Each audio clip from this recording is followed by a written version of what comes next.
To a trending story out of the U.S. now. Two leaders of the far-right extremist group, the Proud Boys, have been handed down stiff jail sentences for spearheading the January 6th attack on the U.S. Capitol to try to prevent the peaceful transfer of power from Donald Trump to Joe Biden after the 2020 presidential election.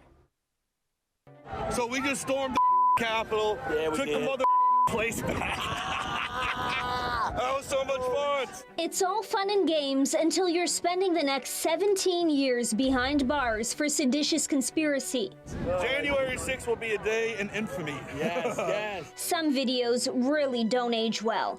Proud Boys organizer Joseph Biggs was handed a 17-year prison term. In court, he pleaded for leniency and expressed remorse, but it wasn't enough. Proud Boys leader Zachary Rehl received 15 years for his involvement, some of the longest sentences handed down yet in the January 6, 2021 attack. In a trial that spanned 4 months, prosecutors highlighted Donald Trump's earlier pandering to the Proud Boys. Right, Proud Boys, stand back and stand by, but I'll tell you what, somebody's got to do something about Antifa and the left, because this is not a right-wing problem. This is a left-wing. Trump's claims that the election was stolen inspired the Proud Boys to take matters into their own hands. If your president tells you your country's been stolen, the country that people fought and died for, people are trying to take your vote from you, how are you supposed to react to that? And these people reacted violently and to their detriment. But the defense argued the Proud Boys were merely scapegoats and that it was Trump that incited the riot.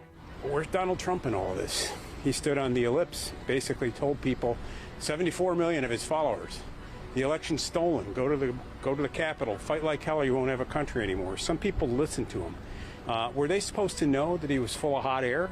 And was he full of hot air? I look forward to his trials. I look forward to seeing him testify someday. A former member of the Proud Boys saying despite acting big and tough, Biggs probably wishes he could take it all back. He's going to miss most of his life in prison. I mean, I would assume that anyone with a conscience would be remorseful. I mean, he probably wishes he could take it back. He's probably lived wanting to take it back every day since he's been incarcerated. I would assume so.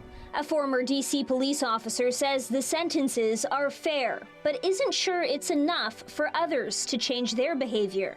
Unfortunately, it doesn't seem to have the influence on other Trump supporters and MAGA supporters and other elected members of our government who continue to peddle the lies, knowing full well at this point, having no excuse not to, that this is the result. That it inspires violence. A third Proud Boy, Dominic Pizzola, was sentenced to 10 years today for his involvement in the riot too.